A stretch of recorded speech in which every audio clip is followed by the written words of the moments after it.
आपण केबे भाबिछन्ति कि जणे साधारण लोक बेले बेले सफलतार शिखर देश रे पहुंची जाउची किंतु किछि लोक स्वप्न देखि देखि रहि जाउछन्ति असफल ही रहि जाउछन्ति सफल ही पाउनांति तार कारण कोन आसंतु आज एही विषय रे कथा हवा।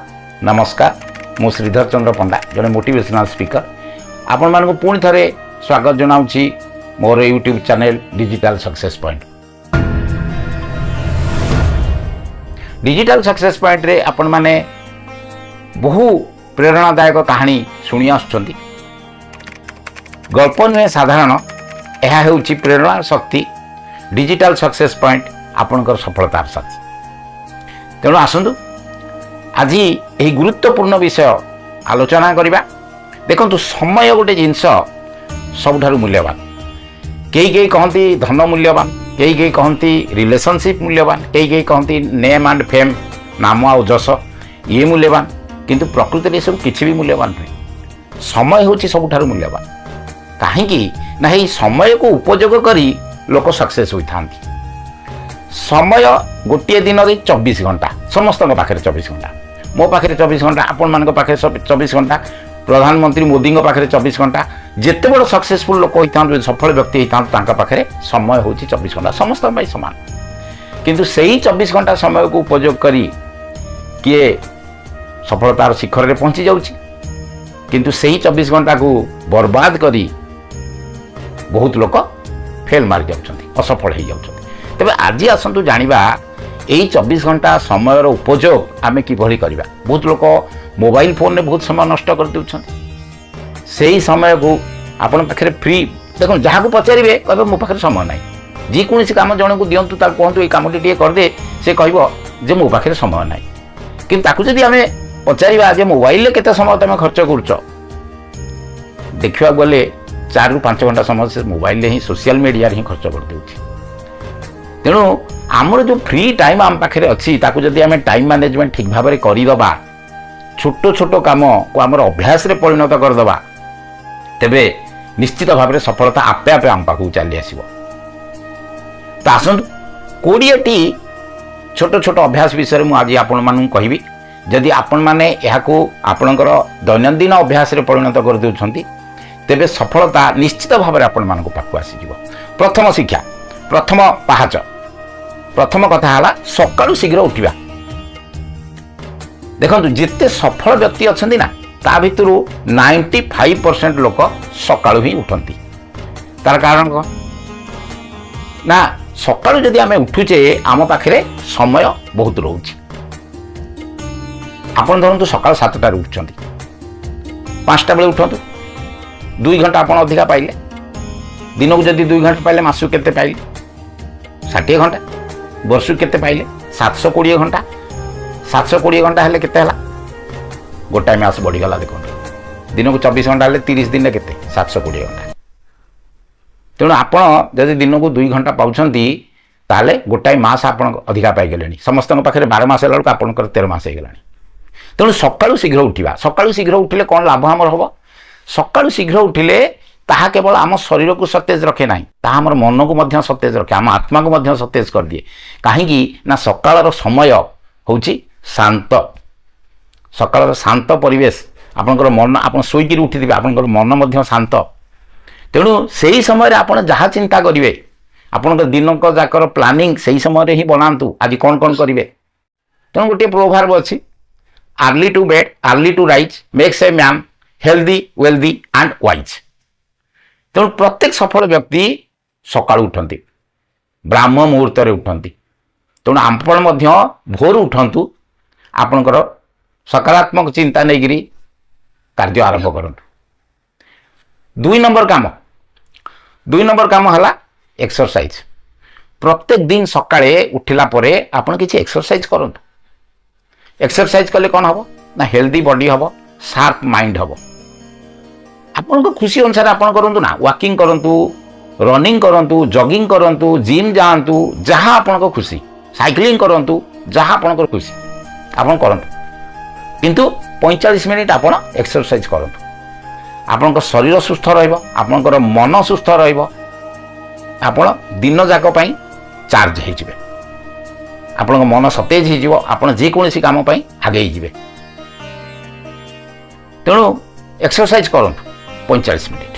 3 ନମ୍ବର କାମ ମେଡିଟେସନ୍ କରନ୍ତୁ, 15 ମିନିଟ୍ ମେଡିଟେସନ୍ କରନ୍ତୁ। ଯଦି 15 ମିନିଟ୍ ଆପଣ ମେଡିଟେସନ୍ କରୁଛନ୍ତି, ଧ୍ୟାନ କରୁଛନ୍ତି, ତାହେଲେ ଆପଣଙ୍କର ସ୍ମୃତି ଶକ୍ତି ବଢ଼ିବ, ଆପଣଙ୍କର ଯେଉଁ ସହିବାର ଶକ୍ତି ମଧ୍ୟ ଆପଣଙ୍କର ବଢ଼ିଯିବ, ଆପଣଙ୍କର ମନ ଶାନ୍ତ ହେଇଯିବ। ତେଣୁ ମେଡିଟେସନ୍ ନିହାତି ଦରକାର, କାହିଁକିନା ପ୍ରତ୍ୟେକ କାର୍ଯ୍ୟ ପାଇଁ ଧୈର୍ଯ୍ୟ ଦରକାର। ଆପଣ ଯଦି ମେଡିଟେସନ୍ ପ୍ରତ୍ୟେକ ଦିନ କରୁଛନ୍ତି, ଆପଣଙ୍କର ଧୈର୍ଯ୍ୟ ଶକ୍ତି ବଢ଼ିଯିବ। ଗଭୀର ଶ୍ୱାସ ପ୍ରଶ୍ୱାସ ନିଅନ୍ତୁ।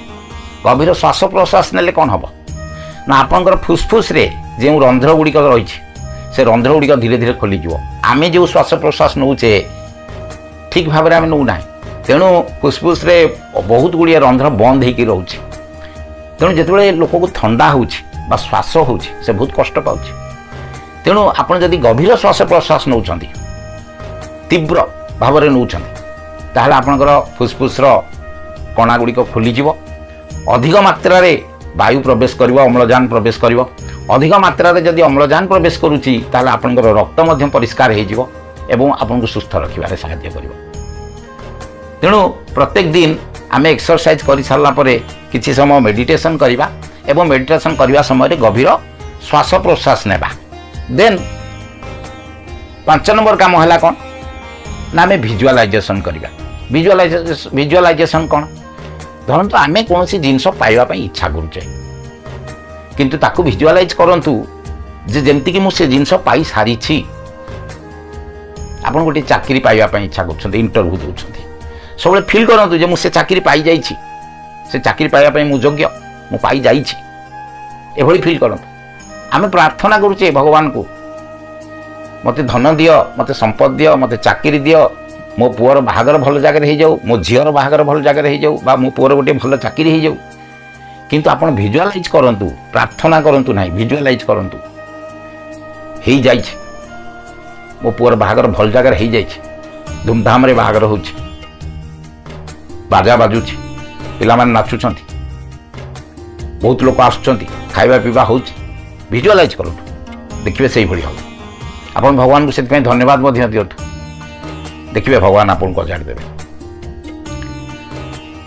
ତେଣୁ ଆପଣ ସବୁବେଳେ ଭିଜୁଆଲାଇଜ୍ କରିବା ଦରକାର ଯେ ଯାହା ଆପଣ ଚାହୁଁଛନ୍ତି ତାହା ଆପଣ ପାଇଯାଇଛନ୍ତି। ଏହା ହିଁ ଆପଣ ଭିଜୁଆଲାଇଜ୍ କରନ୍ତୁ, ମାନସିକ ସ୍ତରରେ ଦେଖନ୍ତୁ, ସବୁବେଳେ କଳ୍ପନା କରନ୍ତୁ, ଦେଖିବେ ନିଶ୍ଚିତ ଭାବରେ ଆପଣ ତାହା ପାଇବେ। ପ୍ରତ୍ୟେକ ଦିନ 10 ପୃଷ୍ଠା ବହି ପଢ଼ନ୍ତୁ। ବହି ଆମର ସବୁଠାରୁ ଭଲ ବନ୍ଧୁ। ଯଦି ଆପଣ ପ୍ରତ୍ୟେକ ଦିନ 10 ପୃଷ୍ଠା ବହି ପଢ଼ୁଛନ୍ତି, ତେବେ ଆପଣଙ୍କର ଜ୍ଞାନ ବହୁତ ବଢ଼ିଯିବ। ଆପଣ ନିଜର ବହୁତ ଗୁଡ଼ିଏ ଭୁଲ ସୁଧାରି ପାରିବେ। ତେଣୁ ପ୍ରତ୍ୟେକ ଦିନ 10 ପୃଷ୍ଠା ବହି ପଢ଼ନ୍ତୁ। ଯେଉଁମାନେ ବଡ଼ ମଣିଷ ଅଛନ୍ତି, ସଫଳ ମଣିଷ ଅଛନ୍ତି, ସକ୍ସେସଫୁଲ୍ ପିପୁଲ୍, ତାଙ୍କର ଆତ୍ମଜୀବନୀ ପଢ଼ନ୍ତୁ। ତା ଭିତରୁ ଆପଣଙ୍କୁ ପ୍ରେରଣା ମିଳିବ। ଆପଣ ନିଜେ ଯାହା ହେବା ପାଇଁ ଚାହୁଁଛନ୍ତି ସେଇଭଳି ସକ୍ସେସଫୁଲ୍ ଲୋକଙ୍କର ବହି ପଢ଼ନ୍ତୁ। ତା ଦେହରୁ ଆପଣ ପ୍ରେରଣା ପାଇଯିବେ, ରାସ୍ତା ପାଇଯିବେ, ସେମାନେ କିଭଳି କଷ୍ଟ କରିକିରି ସଫଳତା ଲାଭ କରିଛନ୍ତି, ତା ଦେହରୁ ଆପଣଙ୍କୁ ଶିକ୍ଷା ମିଳିବ। ତେଣୁ ସକ୍ସେସଫୁଲ୍ ପିପୁଲ୍ ବା ସଫଳ ହୋଇଯାଇଥିବା ଲୋକମାନଙ୍କର ଆତ୍ମଜୀବନୀ ପ୍ରତ୍ୟେକ ଦିନ ପଢ଼ନ୍ତୁ।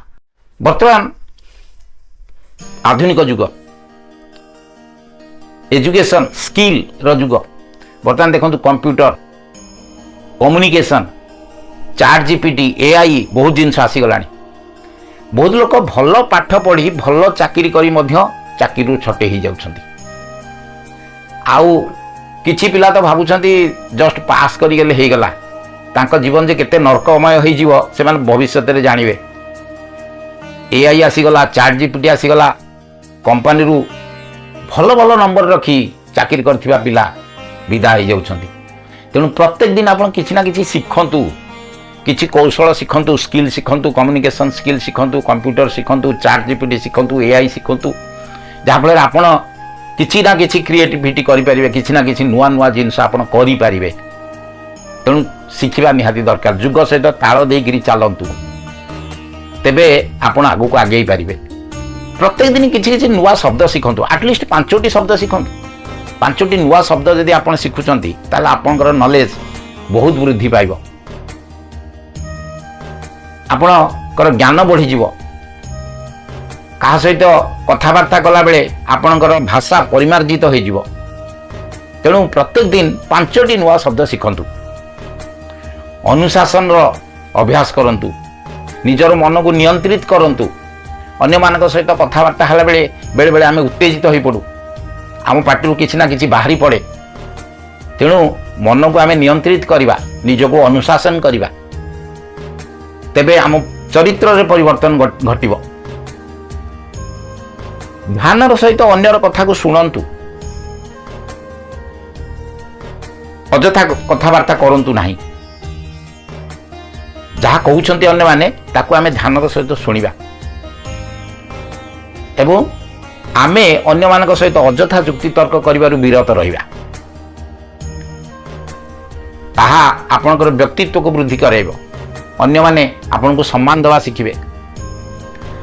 ଅନ୍ୟକୁ ଆପଣ ସାହାଯ୍ୟ କରନ୍ତୁ, ଛୋଟ ଛୋଟ ସାହାଯ୍ୟ କରନ୍ତୁ। କେବଳ ଧନ ହେଲେ ଯେ ସାହାଯ୍ୟ କରିବେ ସେଟା ନାହିଁ, ମନୋବୃତ୍ତି ରହିବା ଦରକାର। ଗୋଟିଏ ଛୋଟିଆ କଥା କହୁଛି, ଜଣେ ଶ୍ରମିକ ଥିଲା, ଲେବର କାମ କରେ। ସେ ତା ଗାଁରୁ ସହରକୁ ଆସେ କାମ କରିବା ପାଇଁ। ତ ତା ଗାଁରୁ ସହର ପାଖାପାଖି 25 କିଲୋମିଟର ଦୂର। ବସ୍ରେ ଛିଡ଼ା ହେଇକି ଆସେ, ପୁଣି ଛିଡ଼ା ହେଇକିରି ମଧ୍ୟ ଫେରେ।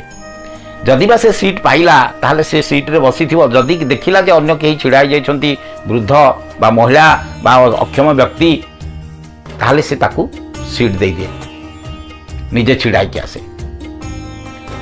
ଜଣେ ଲୋକ ତାକୁ ସବୁବେଳେ ଅବଜର୍ଭ କରୁଥିଲା ଏବଂ ଦିନେ ତାକୁ ସେ ପଚାରିଲା ଯେ ଆଚ୍ଛା, ତୁମେ ତ ଦିନ ଯାକ ପରିଶ୍ରମ କରୁଛ, ତୁମେ ଶ୍ରମିକ ଅଛ, କାମ କରୁଛ, ତୁମେ ତ ଟାୟାର୍ଡ ହେଇଯାଉଛ, କିନ୍ତୁ ଫେରିଲା ବେଳକୁ ମଧ୍ୟ ତୁମେ କାହାକୁ ନା କାହାକୁ ତୁମ ସିଟ୍ଟି ଦେଇଦେଉଛ। ଆସିଲା ବେଳେ ମଧ୍ୟ ତୁମେ କାହାକୁ ନା କାହାକୁ ତୁମ ବସ୍ର ସିଟ୍ଟି ଦେଇଦେଉଛ, କାହିଁକି ଦେଉଛ? ସେ ଶ୍ରମିକଟିର ଉତ୍ତର ଆପଣ ଶୁଣନ୍ତୁ। ସେ କ'ଣ କହିଲା? ଶ୍ରମିକଟି କହିଲା ଯେ ମୋ ପାଖରେ ଧନ ନାହିଁ, ପଇସା ନାହିଁ, ମୁଁ କାହାକୁ ପଇସା ସାହାଯ୍ୟ କରିପାରୁନାହିଁ। ତେଣୁ ମୁଁ ଏଇ ବାବଦରେ କିଛିଟା ସାହାଯ୍ୟ କରୁଛି। ଯଦି ଜଣେ ଲୋକକୁ ମୁଁ କିଛି ସମୟ ପାଇଁ ସିଟ୍ଟି ଦେଇଦେଲି, ବୃଦ୍ଧ ଲୋକଟିକୁ ଦେଇଦେଲି ବା ଅକ୍ଷମ ବ୍ୟକ୍ତିଟିକୁ ଦେଇଦେଲି, କୌଣସି ବୃଦ୍ଧାକୁ ଦେଇଦେଲି, କୌଣସି ରୋଗୀକୁ ଦେଇଦେଲି, ବସେଇଦେଲି ତାକୁ ମୋ ସିଟ୍ରେ, ସେତିକି ମୁଁ ସାହାଯ୍ୟ କରିପାରିଲି। ତେଣୁ ସାହାଯ୍ୟ କରିବାର ମନୋବୃତ୍ତି ଥିବା ଦରକାର, ପଇସା ନୁହେଁ। ଆମ ପାଖରେ ଆଜି ପଇସା ନାହିଁ, ଆମେ କାହାକୁ ସାହାଯ୍ୟ କରିପାରିବା ନାହିଁ, ସେଟା ନୁହେଁ। ଆପଣଙ୍କ ପାଖରେ ବହୁତ ଜିନିଷ ଅଛି। ଧନ ଛଡ଼ା ଆପଣଙ୍କ ପାଖରେ ଜ୍ଞାନ ଅଛି, କାହାକୁ ସାହାଯ୍ୟ କରିପାରିବେ। ଆପଣ ଶାରୀରିକ ଭାବରେ କାହାକୁ ସାହାଯ୍ୟ କରିପାରିବେ। ଗୋଟେ ଲୋକଟିକୁ ରାସ୍ତା ପାର କରାଇ ଦେଇପାରିବେ, ସେ ବି ଗୋଟେ ସାହାଯ୍ୟ। କୌଣସି ଲୋକକୁ ଘରେ ଗଣ୍ଡେ ଖାଇବାକୁ ଦେଇପାରିବେ, ସେ ବି ଗୋଟେ ସାହାଯ୍ୟ। ତେଣୁ ଆପଣଙ୍କର ମନୋବୃତ୍ତି ଥିବା ଦରକାର। ସାହାଯ୍ୟ କରିବାର ମନୋବୃତ୍ତିକୁ ଆପଣ ବଢ଼ାନ୍ତୁ, ତାହା ମଧ୍ୟ ଆପଣଙ୍କୁ ପରିବର୍ତ୍ତନ କରିଦେବ।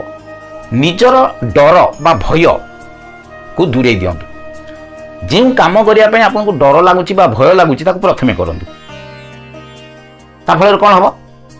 ତା ଫଳରେ ଆପଣ ନିର୍ଭୀକ ହେଇଯିବେ। ଆପଣ ଆଉ କୌଣସି କାମକୁ ଡରିବେ ନାହିଁ। ଯେକୌଣସି ଚ୍ୟାଲେଞ୍ଜକୁ ଆପଣ ସମ୍ମୁଖୀନ ହୋଇପାରିବେ। ଆପଣଙ୍କର ସାହସ ଆସିଯିବ, ଚ୍ୟାଲେଞ୍ଜକୁ ଆପଣ ସମ୍ମୁଖୀନ ହେବେ। ଯଦି ଚ୍ୟାଲେଞ୍ଜକୁ ଆପଣ ସମ୍ମୁଖୀନ ହେଉଛନ୍ତି, ତେବେ କିଛି ନା କିଛି ରାସ୍ତା ଆପଣଙ୍କ ସାମ୍ନାରେ ଦେଖାଯିବ, ସମାଧାନର ବାଟ ବାହାରିଯିବ। ସମସ୍ୟାକୁ ଯଦି ଆପଣ ପର୍ଯ୍ୟାଲୋଚନା କରୁଛନ୍ତି, ଆନାଲିସିସ୍ କରୁଛନ୍ତି, ତେବେ ନିଶ୍ଚିତ ଭାବରେ ସମାଧାନର ବାଟ ବାହାରିବ। ଆଉ ଯଦି ସମସ୍ୟାକୁ ଆପଣ ଦେଖିକି ଡରି ଯାଉଛନ୍ତି, ସମସ୍ୟା ଆପଣଙ୍କ ଆଗରେ ପାହାଡ଼ ଭଳିଆ ଛିଡ଼ା ହେଇଯିବ। ତେଣୁ ସବୁବେଳେ ନିଜକୁ ସମସ୍ୟା ଠାରୁ ବଡ଼ କରନ୍ତୁ, ସମସ୍ୟାକୁ ଆପଣଙ୍କ ଠାରୁ ଛୋଟ ନଜରରେ ଦେଖନ୍ତୁ। ତେଣୁ ନିର୍ଭୀକ ହେବା ଦରକାର, ଚ୍ୟାଲେଞ୍ଜକୁ ସାମ୍ନା କରିବା ଦରକାର। ସବୁବେଳେ ଆପଣଙ୍କର ମନପସନ୍ଦର କାମ କରନ୍ତୁ। ଆପଣ ଯେଉଁ କାମ କରିବା ପାଇଁ ଭଲ ପାଉଛନ୍ତି ତାହା କରନ୍ତୁ। ଏହାର ଅର୍ଥ ନୁହେଁ ଯେ ଆପଣ ଟିଭି ଦେଖିବାକୁ ଭଲ ପାଉଛନ୍ତି, ସବୁବେଳେ ଟିଭି ଦେଖନ୍ତୁ, ସେଟା ନୁହେଁ। ଆପଣଙ୍କ ଭିତରେ କ'ଣ ଅଛି? ଆପଣ ଗୀତ ଗାଇବାକୁ ଭଲ ପାଉଛନ୍ତି, ଗୀତ ଗାଆନ୍ତୁ। ଆପଣ ଡ୍ରଇଂ କରିବାକୁ ଭଲ ପାଉଛନ୍ତି, ଡ୍ରଇଂ କରନ୍ତୁ। ଯାହା ଆପଣଙ୍କୁ ଭଲ ଲାଗୁଛି, ଯେଉଁ କାମ କଲେ ଆପଣ କ୍ଳାନ୍ତ ହେବେ ନାହିଁ, ଆପଣଙ୍କ ମନ ଖୁସି ରହିବ, ତାହା କରନ୍ତୁ।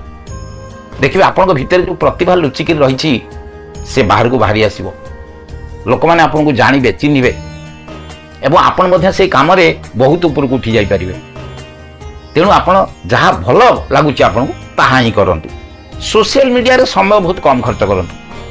सोशल मीडिया रे आम जापारती ना फेसबुक व्हाट्सएप रील देखुचे टिक टिक टिक टिक करके आम हाथ में देखुचे किंतु भितर केते समय चली जाऊँगी आम जापर ना किंतु सही समय को आम कम करदे दरकार दिन को गोटे घंटा फिक्स करूँ से समय मोबाइल देखूँ बाकी समय तक मोबाइल को दूर रखु आपन जो निजर ग्रोथ पर्सनाल ग्रोथ काम लगुन ना से मोबाइल को स्विच ऑफ कर दिंतु बा दूर रखी दिंतु मोबाइल सोशल मीडिया रे जी समय आप खर्च कर काट छाट करूँ और से समय को जब आप पर्सनाल ग्रोथ रे लगाउछन्ती आपन कार्य लगाउछन्ती आपन पाठ पढ़ारे लगाउछन्ती आपन बहुत परिवर्तन हो बहुत ऊपर को उठिଯିवे तेणु सोशल मीडिया को अवॉइड करूँ प्रकृति सहित नेचर सहित किछ समय बिता खोला पवन रे बुलंत पहाड़ झरणा बिल खेत पड़िया प्रकृति को भल पात ता सहित किसी समय बितात आपणकर मन शांत हो आपण भितर क्रिएटिविटी बढ़िबो आपण नुआ नुआ काम करने आपण मन भितर भावना आसीबो आपण ताको उपयोग करि परिबे प्रकृति बहुत कथा मध्य आपण शिखि पारिबे ऑब्जर्व करंतु प्रकृति को प्रकृति हमको कौन शिक्षा देउछि देखिए आपणकर व्यक्तित्व मध्य बदलिबो भिड़ भितर सब अलग रहतु लोक आपन को जानवे निजर परिचय सृष्टि करने को हेले गहली भितर बाहर को बाहर पड़ो गहली भितर रही आपंकर परिचय हजिज बाहर रहीकि आप किसी कर लोक आपको ऑब्जर्व करेंगे देखिए कौन से करुच्च जदि आप कार्य आप सफलता पाई जाऊँ तेज से ही मैंने ही आपको ताली मारे आपण किंतु गहली भितर रही जदि आप किसी करुँच आपको ताना मारे कहे तो द्वारा ये हम ना कहीं से समय नष्ट करुचु यह ही कहे तेणु सब एकुटिया रहा शिखु एवं निजे करूँ कि गहली भितर भिड़ू बाहरी जातु सब बी पॉजिटिव सकारात्मक चिंता रखु प्रत्येक कार्यर पॉजिटिव साइड को देखु नेगेटिव साइड को जातु ना जदि आपंकर माइंड सब पॉजिटिव रोचे ताहले आपण आगू चलिए तेणु सब बी पॉजिटिव शेष जिते आपण राति शोइबा पूर्वर सेल्फ एनालिसिस करंतु आज दिन में कौन कौन आपन करिसेंती ताकू गोटे खातार लिखंतु तर्जमा करंतु कौन भल काम करछंती कौन खराब काम करछंती आसंता काली जहाँ खराब काम करछंती ताकू रिवाइज करंतु भल काम जहाँ करछंती काली आउ टिके ताकू बढ़ांतु सेल्फ एनालिसिस करंतु जदि सेल्फ एनालिसिस करूछंती ताहले प्रत्येक दिन आपण गोटे गोटे गोटे गोटे पाद आगू जाउछंती आपन को परिवर्तन करूछंती एवं लास्ट होची ग्रेटिट्यूड भगवान को धन्यवाद दियंतु जहाँ आज भल भल घटना घटी से भगवान को धन्यवाद दियंतु बहुत लोक खाइबा को पाउना रास्ता कड़े दिन काटुंट आपन तो घरे गदी रे शोचंती से भगवान को धन्यवाद दियंतु भल खाद्य खाउछंती घरे तो रांधिकी आपण माँ बा आपण स्त्री घरे तो कहीं ना कहीं आपको भल खाद्य दौरान खायापी से भगवान को धन्यवाद दियंतु आज दिन टे भलरे आपणकर कटी से धन्यवाद दियंतु आज दिन में बहुत लोक एक्सीडेंट हो जाइए बहुत लोकंर किसी क्षति हो जाइए आपणकर किसी है ना से भगवान को धन्यवाद दियंतु आज आपण ग्रोथ रे किसी साहाय्य होईची भगवान किसी करिसेंती आपण किसी बाट आगु को आगई किसी पाठ शिखिछंती ताहा मध्ये आपणकर ग्रोथ पाई सेति मध्ये आपण भगवान को धन्यवाद दियंतु ग्रेटिट्यूड आमे सब भगवान को मागुचे किंतु पाईगला पर भूली जाऊे भगवान को केबे भी धन्यवाद दौने यही छोट छोट काम छोट छोट 20टी अभ्यास आपन जदि सकाळू उठिवा ठू राति शोइबा पर्यंत करूछंती गोटे वर्ष पर देखंतु आपण निजे निजको चिन्हि पारिबे नाही आपण एनालिसिस करिवे वर्ष तळे मु कोन थिली आज मु कोठी अछि सक्सेस रो कोन शॉर्टकट फार्मूला नाही किछि बड़ काम कर देले जने सक्सेस हे जो सेटा भूल प्रथमे आमे आम हैबिट को चेंज करवा दरकार जदि आमे आम हैबिट को चेंज कर दउचे अभ्यास को बदलै दउचे ताहले आमे सफल हो जिबा जेते सफल व्यक्ति अछंती तांकर हैबिट को देखंतु सेमान कोन करूछंती तांको अनुकरण करंतु शिखंतु तांकठ सब गुड एसोसिएशन ने रहंतु सफल व्यक्ति मान सहित रहंतु देखिए आपणकर परिवर्तन हो जिवो आशा करूची ए पॉइंट गुडी को आपण मानकू सफल होबारे निश्चित भाव में साहाय्य करिवो आपण माने जदि यहाँ निज जीवन में परिवर्तन कर प्रत्येक दैनंदिन जीवन में यहाँ लागू करुछंती अभ्यास करुछंती तेबे निश्चित भाव में आपण आगो को आगे जीवे। जदि वीडियोटी आपको भल लगुच ताले लाइक करूँ शेयर करूँ आपण मान फ्रेंड्स और रिलेटिव को मध्य यहाँ को शेयर करूँ जमती कि यही टिप्स गुड़िक से जीवन में उपकार लगे। एवं जदि कहीं नुआ बंधु अच्छा ताले मुझे निश्चित भाव में अनुरोध करी यही वीडियो पाइबापी आपण ये चैनल को सब्सक्राइब करूँ बेल आइकन को दबातु जहाँफल मोर प्रत्येक आगामी वीडियो आपण पाखु प्रथमे पहुँची पार। तेबे आज ये रोचे आपण मान जीवन भगवान सुखमय करंतु। नमस्कार, धन्यवाद। पुणी आगु आउ थे आ गोटे वीडियो नहीं आसबी।